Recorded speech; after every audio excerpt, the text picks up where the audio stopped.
Sometimes, the most painful moment in life is not when someone leaves, but when you realize they had already abandoned you long ago inside the same house, in the same embrace, and behind the smile you thought was familiar. On the top floor of a luxury tower on 7th Avenue, amid the clinking of glasses and the glow of crystal chandeliers, a woman was watching her heart shatter beautifully, quietly, and unseen. If you've ever wondered whether love can die even while two people still stand beside each other, this is the answer. Tonight was not a celebration, it was the funeral of a marriage reduced to a shell.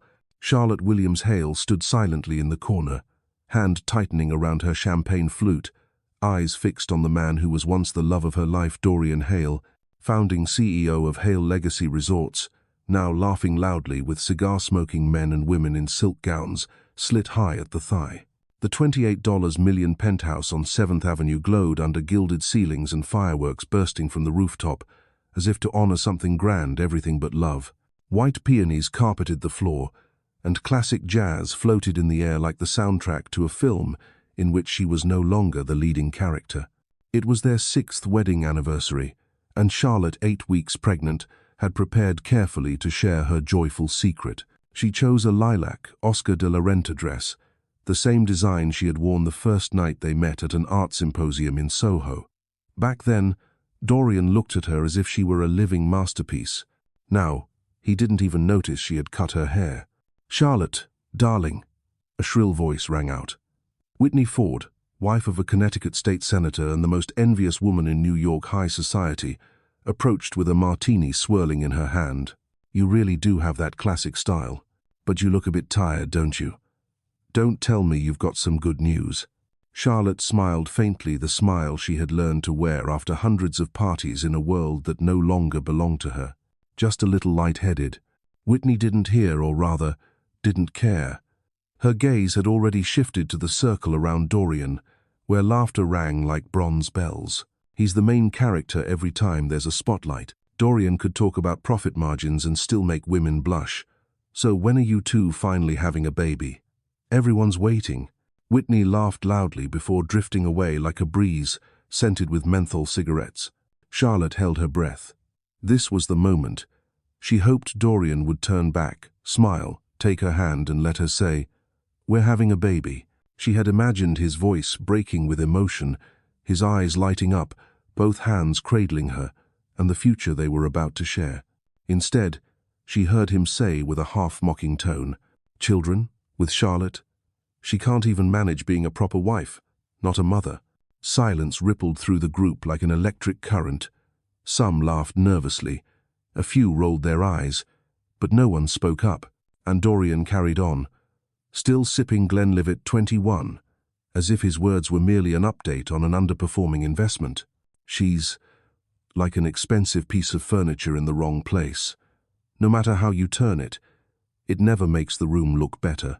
Laughter erupted, even, complicit, unchallenged. A few even raised their glasses. Charlotte no longer felt her legs.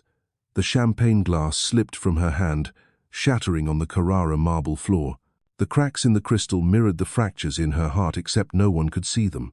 Dorian glanced over, then looked away, as if it were nothing more than a clumsy servant breaking a dish. "Someone clean the floor," he said flatly, without a trace of feeling. Charlotte stood frozen. Music, voices, and ice clinking in tumblers all blended into an alien, hollow sound. Inside her, Emery, the child not yet born, kicked lightly, as if reacting to her pain. As if the baby knew it had been rejected, before even being acknowledged. "Excuse me," Charlotte whispered, not meeting anyone's eyes. She turned, walking through the crowd in her violet dress, past the mirrored glass reflecting the silhouettes of two people who had once loved each other, now reduced to one person struggling to hold on to the shards of something long dead. On her way back to the bedroom, she passed the Steinway piano where Dorian had once sung to her during their honeymoon in Napa Valley. The wedding portrait still hung on the staircase, the place where he had promised, "I would choose you, even if everything else disappeared." She had kept her vow, but had he? The main bedroom was still bathed in warm golden light, but Charlotte felt cold down to her bones.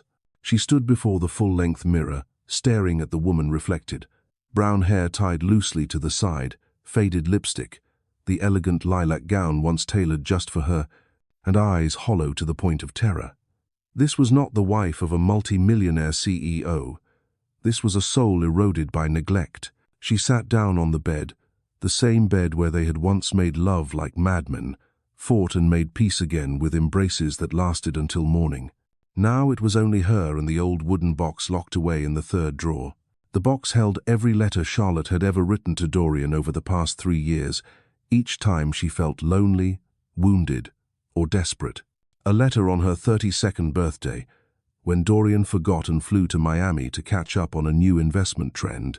A letter after she lost their first child to a stillbirth, while he was busy signing contracts in Tokyo. A letter after her mother was hospitalized for a stroke, and he sent only 3 words. In a meeting, she had never sent a single one of them, because she still hoped. Charlotte lifted the lid. Each envelope was bound with a cream silk ribbon, her handwriting neat, tender, aching. She pulled out one written 9 months ago. Dorian, today I feel like a ghost in my own home. You walked past me 3 times and didn't notice I had cut my hair. I don't blame you. I know you're busy. I know you carry so much. But I also take pains to ensure I cannot share with anyone but you. And if you are no longer the one I can turn to, then I have no one. Have we already disappeared? She sobbed, hands trembling as she opened the nightstand drawer. Inside, beneath a pack of prenatal vitamins, lay the positive pregnancy test she had hidden for more than a week, and the first ultrasound scribbled note, 8 weeks, heartbeat normal. She had planned to tell him tonight, but he had spoken first. She can't be a mother. In front of 50 people, that sentence had been the final blade. Charlotte pulled the laptop closer, opened Google, and typed, discreet divorce lawyers in New York, temporary rentals in Vermont. How to disappear when you're the wife of a public figure. She had once been communications manager for a contemporary art museum in Brooklyn, before abandoning it all to become Mrs. Dorian Hale. A glamorous name but empty, a life designed to perfection but loveless. She wrote one more letter, this time not placed into the box. She laid it on the bed, beside the pregnancy test, the ultrasound photo, and the 6-carat diamond engagement ring Dorian had ordered from Switzerland. I am leaving, not out of revenge. I am going to protect myself and this child from a father who does not want it, and from a husband who no longer sees me as human. A breeze drifted in from the open window. She looked outside, the city still glittering, crowds still moving, and somewhere in that noisy world, Dorian was likely raising a glass with people who knew nothing about his wife, breaking apart just a few floors away. She shut the laptop, packed everything into a beige handbag, and pulled out her old documents under her maiden name, Charlotte Ann Whitaker. Quietly, she stepped into the private elevator, pressing the button for the basement. The elderly lift attendant greeted her with a familiar look. Out late tonight, Mrs. Hale? Charlotte gave a faint smile. Just going for a little walk. The doors slid shut, and with the final ding, she vanished from Dorian Hale's life without warning, a message, or a second chance. She left, carrying with her a fragile new life, the only one who still believed in the love she once had. The Italian-carved wall clock struck exactly 6:32 a.m. when Dorian Hale stepped into the penthouse on the 48th floor of 9 7th Avenue. Still wearing the same tuxedo from the night before, tie undone, jacket wrinkled from endless drinking. In his hand was his 4th glass of whiskey, the breakfast ritual of a man with nothing left to cling to but liquor and the ruins of his pride. Last night, he had signed the biggest deal in the history of Hale Legacy Resorts, expanding into Dubai, acquiring 3 high-end boutique hotel chains, and effectively buying out his main competitor's market in Spain. Total value, $1.2 billion. He should have been triumphant. But strangely, the first thought he had when he opened the door was, Charlotte hadn't made coffee. She usually brewed it at 6, even before sunrise. Ethiopian whole beans, with brown sugar and almond milk, precisely the way he liked it. The kitchen was silent.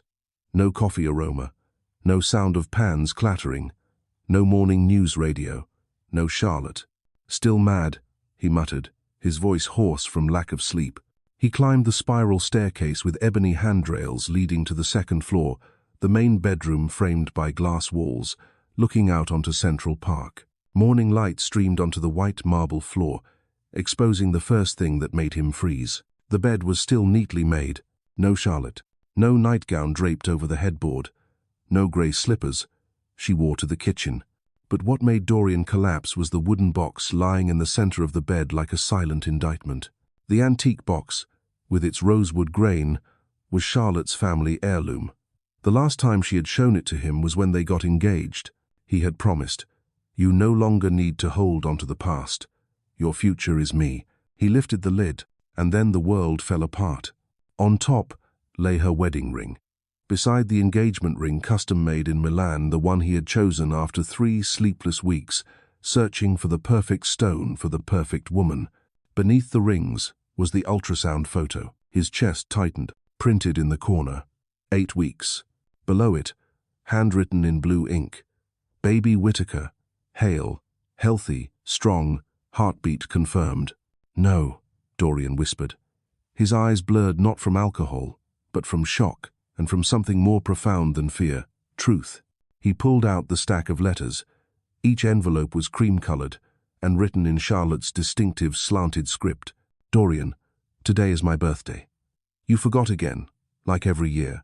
I waited all day. All I wanted was for you to look at me and say, 'I remember,' but you didn't. And I've learned to stop needing to hear it. Dorian, today my father died. I cried all night.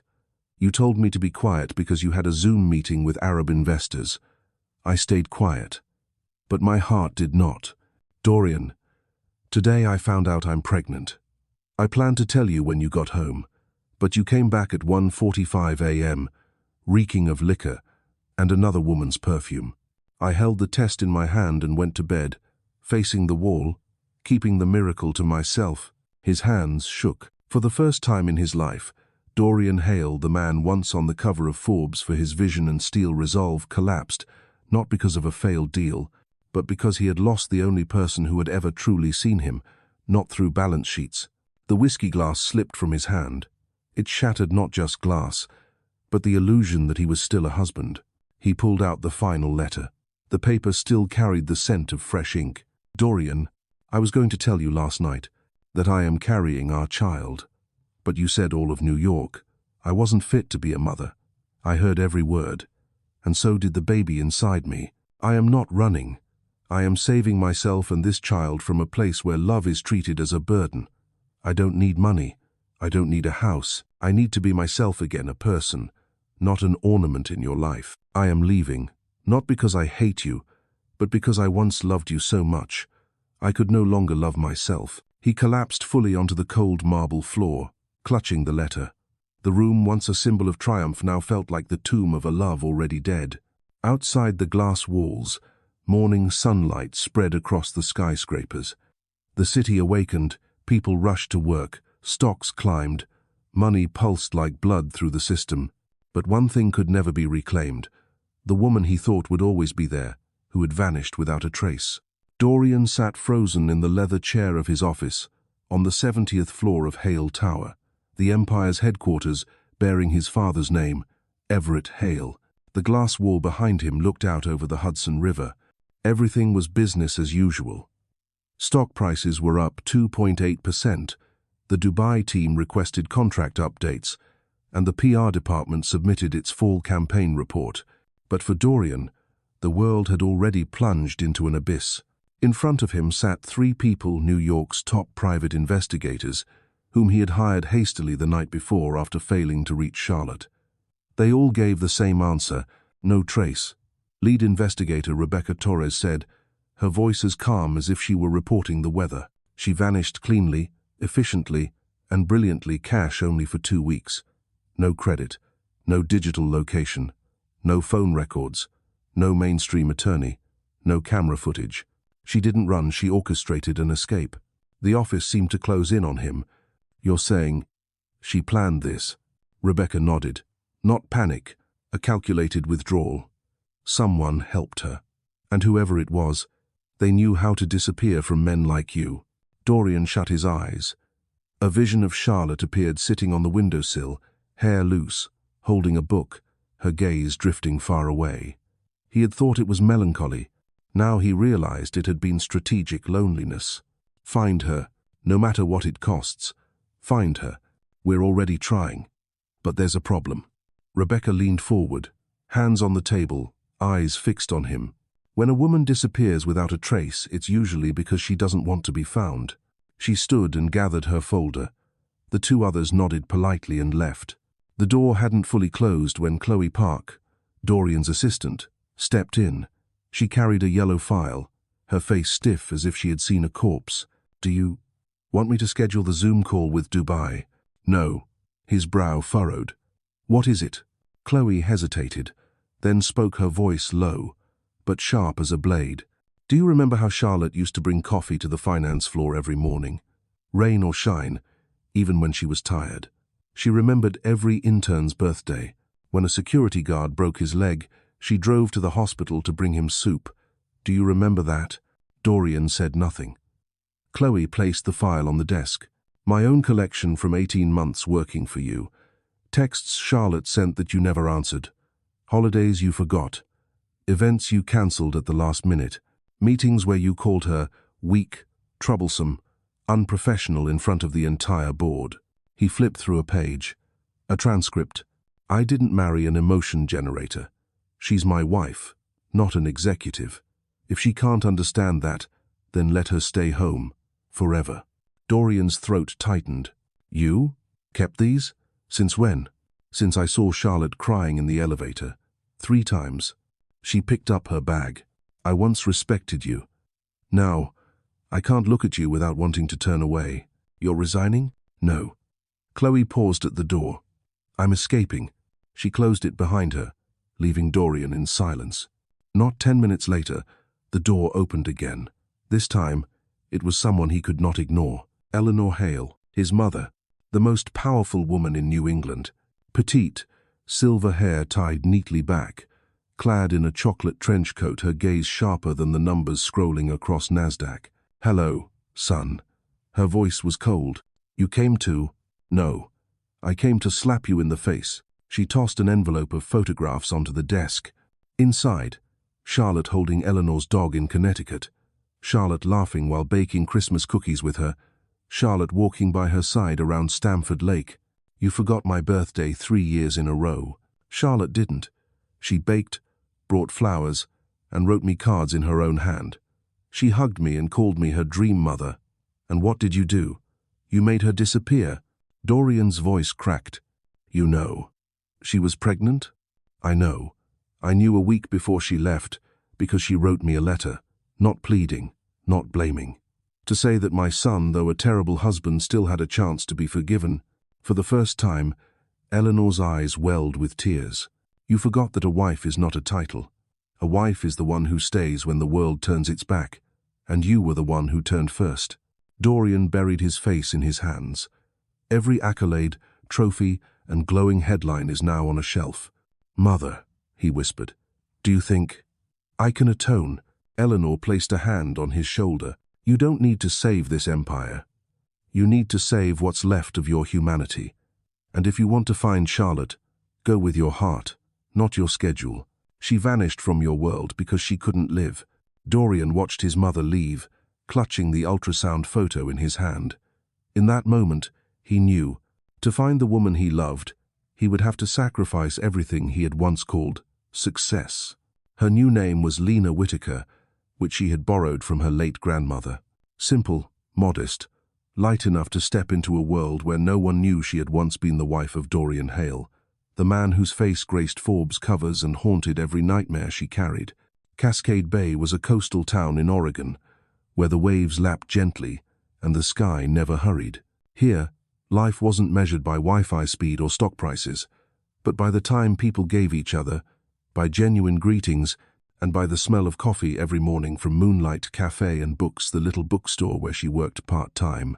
Each morning, Lena opened the shop at 7 a.m., alphabetized the shelves, and lit a lavender candle, as though soothing not just the space but also herself. Her belly was now unmistakable, nearly 7 months. The child was the only reason she hadn't collapsed on the night she left New York. "Good morning, sunshine," came the voice of Ramona Delacroix, 74, the bookstore's owner, from behind the counter. Ramona was the only person in town who knew Lena was pregnant without a father beside her. She never asked, never judged. She occasionally left a cup of ginger tea or a tin of butter cookies on the counter with a note, "Because the baby kicked a lot today. She kicks harder than the ocean waves." Lena chuckled softly, rubbing her belly. "I think she likes symphonies, Mozart especially." Ramona narrowed her eyes. "Or maybe she's just practicing to be a lawyer. Every kick feels like an argument." They both laughed. A simple laugh. A peaceful laugh, the kind Charlotte never knew she needed until she found it here. In the afternoons, Lena hosted Story Hour for the town's children.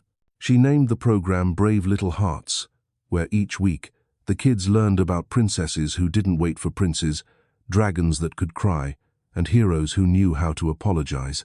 Today's theme: the princess who left the castle because she forgot how to laugh. The first to sit on the rug was Tommy Johnson, 6 years old, bright-eyed, his shoelaces always undone. "Miss Lena, did the princess fight the dragon?" "She didn't need to." Lena smiled. "She only needed to defeat the fear that she wasn't worthy of love." Tommy nodded solemnly, as if he understood it all. Surrounded by those children listening intently, Lena felt she was passing on something she was relearning daily, that love didn't have to hurt to be real. It could be gentle, small, ordinary but still proper. When back pain and swollen feet tormented her at night, she lay sideways on the little wooden bed of her rented seaside cottage. The sea was black ink through the window, waves whispering like a lullaby. She placed her hand on her belly. "Do you hear me, Emery?" she whispered. "Your father has moss-green eyes, so beautiful, but he doesn't look at me with them anymore." Silence. She swallowed hard. "But that doesn't make you less important, doesn't make you less miraculous, doesn't make me love you any less." She cried quietly, alone. That night, in her dream, Charlotte saw the old Manhattan kitchen. Dorian was brewing Ethiopian roast coffee in the porcelain cup she loved. He turned, hand extended. But this time, she didn't move toward him. She stood still, watching him, then turned away. When she woke, she knew. She was learning how to survive without needing the past to save her. 3 days later, Ramona appeared unexpectedly with 2 tickets to an art exhibit in the next town. "You need air," she said, "and art is still the best medicine." Charlotte nodded. While choosing a coat, she caught sight of herself in the mirror by the door for the first time in weeks. She truly looked at herself, and something strange happened. She saw a woman, not a wife, not a victim, not a decorative accessory beside a CEO. A woman who was alive, not perfect, not whole but real. One April morning, a thin fog draped over Cascade Bay, like a silk shawl covering wounds that hadn't yet healed. Charlotte or Lena was dusting a shelf in the corner of the bookstore when the glass door swung open and the wind chime above rang softly. She looked up, offering the familiar smile of a gentle bookseller. But the person who stepped inside wasn't a regular. It was Eleanor Hale. The formidable mother-in-law had once lived in mansions with classical stone columns and dined with silver cutlery commissioned from Switzerland. She wore a grey cashmere coat and oversized sunglasses, but her eyes betrayed exhaustion. A linen-wrapped box in pale lavender was in her hands, the same shade as the dress Charlotte had worn on her last wedding anniversary. "You hide well," Eleanor said, her voice low, without reproach. Charlotte froze, her hand pressed against the shelf, as if to steady the storm inside her. "How did you find me? Did you forget I was the one who taught Dorian how to close deals in places no one else saw potential?" Eleanor smiled faintly, though her gaze lingered on her daughter-in-law's rounded belly. Charlotte pulled her coat tighter around herself. "I didn't want to be found, and I didn't come to drag you back," Eleanor replied, placing the box on the counter. "I came for my grandchild, and because I miss you."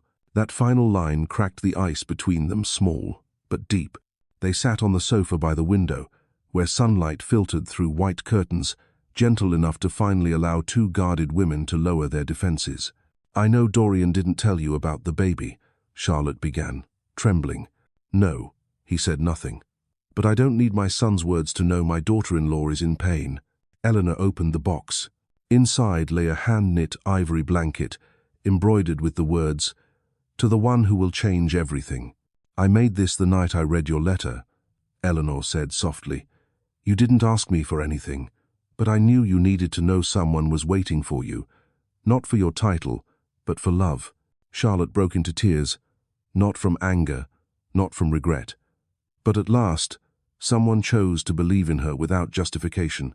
The afternoon drifted by as they shared honey lemon tea in the bookstore's back garden, speaking of small things, apple pie recipes, baby names, and how Charlotte once hated Eleanor's pasta, but ate it anyway out of politeness. "I was never easy to love," Eleanor chuckled. "But you softened me by still sending me birthday cards when Dorian had forgotten. I didn't send them out of duty. I sent them because you were my mother." Eleanor drew out a copy of Charlotte's ultrasound from her coat pocket, which Charlotte had mailed with a handwritten note. "I don't know if you still want a grandchild, but I hope this child will be like you, strong, blunt, and unwilling to stay silent in the face of wrong." "I want this child," Eleanor whispered, taking Charlotte's hand. "And I'll be here. I won't let anyone make you feel invisible again." For Charlotte, those words carried the weight of an atonement Dorian had never spoken and perhaps never could. As dusk fell, Eleanor rose, adjusting her shawl. "I'll rent an apartment in town for a few weeks. I won't interfere. But if you need someone in the delivery room, I've been through 3 labors, 2 tears, and once I threw up on the doctor." Charlotte burst into laughter. "I never thought I'd hear you say something like that. You never gave me reason to until you left." They embraced. For the first and perhaps only time, a hug between mother-in-law and daughter-in-law wasn't born of duty, but of 2 hearts broken in different ways, learning how to move forward. That night, after Eleanor left, Charlotte stood at the window of her seaside cottage, gazing at the dark ocean. The baby kicked softly. She placed her hand on her belly and smiled. "You're not alone anymore, Emery. Your grandmother has found you, and your mother is finding herself again." The day Dorian Hale learned Charlotte was living in Cascade Bay was also when he turned down a $240 million deal. He accepted it because the contract was flawed, but because for the first time in his life, he didn't know who he was earning money for, or why. The 7th Avenue penthouse was shuttered, staff dismissed. The executive office of Hale Legacy Resorts had been handed to the COO on an interim basis. Dorian, the man who once commanded an empire, now lived in a rented apartment on the Lower East Side, with only a suitcase, an old piano, and a handwritten note taped to the wall. "Love needs no reason, but apologies require action." Left by Eleanor, the flight to Oregon took only 6 hours. Yet for Dorian it was the longest journey of his life because it forced him to leave behind who he had been. Cascade Bay looked like nowhere he had ever been. No Bentleys, no red carpets, no paparazzi. Only a small cafe called Moonlight Cafe and Books, where he stopped first, drawn by its familiar name. An older woman with neatly tied silver hair studied him closely. "You're Dorian?" she asked. "Yes," he hesitated. "You're taller than I expected, and you look as lost as a boy who's misplaced his mother in a supermarket. I came to find Charlotte. She isn't someone you locate on Google Maps." The woman smiled faintly. "I'm Ramona, owner of the cafe, and the first person she trusted when she came here." Dorian lowered his head. "I'm not asking you to forgive me." "Good, because forgiveness isn't something she owes you." Ramona slid him a cup of ginger tea. "Drink this, then walk down to the beach. Eleanor's waiting for you there." He found his mother standing on the wooden pier, staring at the bay, the wind tugging at her coat. "Mother, you're late," she said, without turning. "It took you 3 years to build a hotel chain in Paris. And how long did it take to search for the woman you claim to love?" "I don't know where to begin." Eleanor turned, her eyes glistening. "Begin by standing still and listening. No words, no excuses, no speeches." That afternoon, Dorian saw Charlotte for the first time in 8 months. She sat on the porch of a seaside cottage, reading, her belly rounded, the sunset gilding her hair with the glow of burnt honey. He didn't step forward. He just looked, silent. And then her voice, calm but firm, Without turning, "I know you're standing there." His chest collapsed inward. "I don't know what to say." "Then don't say anything at all." Silence. The sea lapped. The wind swept. A gull cried overhead. At last, Charlotte turned. "Herges is seerne yet fathomless." You once thought being a father meant signing a birth certificate, right? Or buying a house big enough and calling that preparation for a child. Dorian's throat tightened. "I was wrong, Charlotte." "No, not wrong. Just lacking presence, lacking unconditional love, lacking humility." She placed her hand on her stomach. "This isn't punishment. It's an opportunity, and I don't know if you deserve it." He sank to his knees not for drama or pleading, but because he understood for the first time in his life, love wasn't something to seize, but something to learn how to preserve. "I'm not asking you to come back. I'm only asking to become a man our child won't be ashamed to call father." The words plain, unguarded, brought tears to Charlotte's eyes. Not because she forgave him, but because Dorian was finally willing to learn. She didn't hug him, didn't take his hand, didn't invite him inside. She only said, "If you truly want to be a father, start by being here, consistently, quietly, patiently, and with no one else knowing, no press, no luxury cars, no promises, just presence."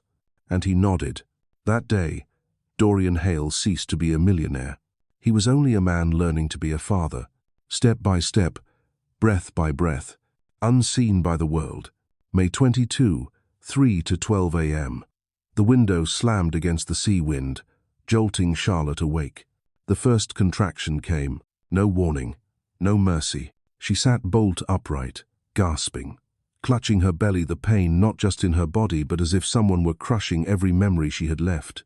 Already on standby, Ramona drove her straight to Cascade Bay Medical Center, 9 miles away. Charlotte had no time to pack anything but her wallet and the ivory shawl Eleanor had embroidered. She didn't text Dorian, didn't call, didn't wait. "You missed the moment I first knew I was a mother. I'm not sure your presence now would change anything." But Dorian had stayed in Cascade Bay for 2 months, never intruding, never forcing, just near, quiet, true to his word.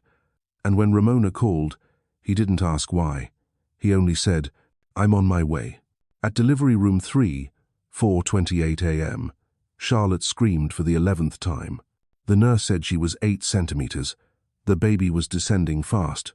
Progressing well, they assured, but her mind was in chaos. The nights she reached for the empty side of the bed, the unanswered messages, the trust that ruptured long before her water ever did. Suddenly, the door burst open, and he stepped in. No suit, no Rolex, no bodyguards, just Dorian in a grey hoodie, hands trembling, eyes terrified.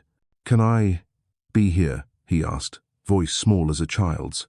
Charlotte turned her face away. "You don't have to. I want to. Not to prove anything. Just because. I'm the father." The labor lasted nearly 3 hours. Dorian had never seen anything like it. Pain not measured by morphine. Tears not from agony, but from fear. Will I be strong enough? Will I be worthy? She gripped his hand when the nurse said, "It's time to push." And in 12 minutes, brief yet longer than a lifetime, Charlotte bore down, cried out, and a newborn's wail erupted raw, alive, forgiving. A girl. 6 pounds, 7 ounce, healthy, eyes grey-green, and hair soft brown curls, like her mother's. The doctor asked, "What's her name?" Charlotte looked at the child, then at Dorian, and for the first time after everything, she nodded. "Emery. Her name is Emery Whittaker Hale." Dorian wept, not for victory, not for loss, but because he had been given a gift no one owed him, the chance to begin again. Charlotte placed the baby in his arms. His hands shook so badly that a nurse had to guide them. "Hello, Emery," he whispered. "Your father isn't perfect, but I will never leave again. Not once, not ever."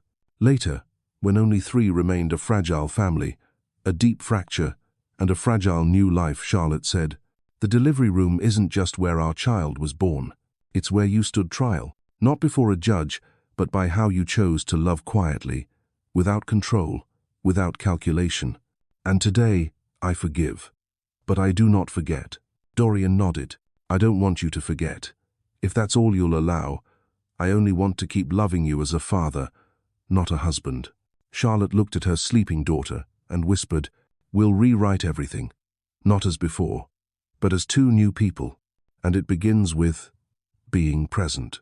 3 weeks after Emery was born, the small wooden house by the sea, once filled only with the sound of waves and the scent of pine, was now overflowing with the smell of diapers, lullabies, and midnight whispers. "Emery, please don't cry. Daddy's begging you." Dorian Hale had officially relocated to the living room. No private suite, no assistant, no meeting schedules. Just an old sofa, a wooden cradle Charlotte had placed by the window, and a father learning how to change diapers by watching YouTube tutorials under the glow of a night lamp. He bought an electric stove and learned to cook oatmeal porridge. Charlotte laughed the first time he burned it. "Looks like asphalt," he replied. "At least it matches the baby burned, but still adorable." The first time Emery ran a mild fever, he drove 43 miles overnight to find the earliest open clinic, even though it was only teething. Charlotte never praised him, but every time he stumbled, she smiled and didn't turn away. And for Dorian, that was already a reward greater than any deal he had ever closed. One morning, as the sun rose, Charlotte placed a note on the kitchen table. "You may stay, not out of guilt, but because I don't want our child to grow up without knowing what it means to have a father who tries. But this doesn't mean I will love you again like I once did. Everything must begin anew, without expectations, without obligations, without titles." Dorian nodded. He didn't demand, didn't push. He kept showing up day by day in small ways, brewing the exact Ethiopian coffee every morning, reading fairy tales to Emery in a voice unfit for a CEO but perfect for a silly dragon, working remotely at night so he wouldn't miss Emery's morning sunbaths. One day, Ramona asked Charlotte, "Are you really okay letting him stay?" Charlotte answered without hesitation, "I'm not letting him stay. I'm letting him grow. And here, he's doing just that." Ramona smiled, eyes glowing with understanding. Sometimes, love isn't about forgiveness. It's about allowing someone to improve, whether they ever return to you. That summer, Charlotte and Dorian took Emery to the beach for the first time. The baby shrieked at the cold when her toes touched the water, then burst into laughter when her father lifted her high. Charlotte stood a few meters away, watching, silent, and Dorian knew that distance was real, but it was no longer a wall. It was a bridge. That night, Charlotte wrote in her journal, "He is no longer the man I loved. He is becoming the man I might love again if he continues to be his most authentic self, not a replica of the past. And I know this family, though unlike any other, it is real, and that is enough to keep going." November arrived softly, like a breath after a long cry. Golden leaves covered the path from Moonlight Cafe and books to the little wooden house by the sea, where now 3 shadows stretched across the ground every afternoon. Charlotte carried Emery, bundled in a caramel-colored knit hat Eleanor had made. Dorian walked beside her, holding a basket of warm bread from the bakery on the south end of town. They didn't say much, but in that silence, there was no awkwardness. Only people simply existing, no performance, no pretense. Emery was 6 months old now. She could roll over, giggle, and pout whenever her father misread the rhythm of a poem. Dorian now ran Hale Legacy remotely, not because he was hiding, but because he chose to prioritize. He once managed 11 international resorts. He was proud to change diapers at 3 a.m. without an alarm. Charlotte returned to part-time teaching at Cascade High, leading a special class she created, Writing to Remember Who You Are. Her students loved her not because she had once lived in New York, but because they saw she never hid her cracks. One early winter evening, the town lost power during a snowstorm. Dorian lit the fireplace, Charlotte wrapped Emery in blankets, and the 3 sat together on the long sofa, firelight dancing across the pinewood walls. "Are you still angry with me?" Dorian asked, eyes fixed on the flames. Charlotte didn't answer right away. Then she whispered, "I'm not angry anymore. Only memories remain. And each day, those memories grow lighter, because what you do today weighs more than what you once forgot." Dorian smiled. "No rushing. No demands. I don't hope for complete forgiveness. I hope to be here when our child calls someone dad for the first time. Whether that's me or not. Charlotte looked at him not as she once did, but as someone walking beside her, neither leading nor following. That Christmas, Ramona hosted the town's largest story hour, inviting Charlotte to be the featured reader. The story was titled, A House Without Walls, but full of people who stayed. When it ended, Dorian lifted Emery onto the stage. Charlotte didn't speak, but when he stood next to her, she didn't step down. And the whole town applauded. Not because they were a perfect family, but because they had chosen not to give up. 3 years later, the Cascade Chronicle ran a small piece in its culture section. Charlotte Whittaker and Dorian Hale, from ruin to companionship. No remarriage, no renewed vows. Just 2 adults raising a child with quiet respect. The article closed with Charlotte's own words. We didn't go back. We went forward with a home with no model, filled with laughter, presence, and a child who loved with lessons learned from mistakes. That is the place we call home. The end. But never truly over.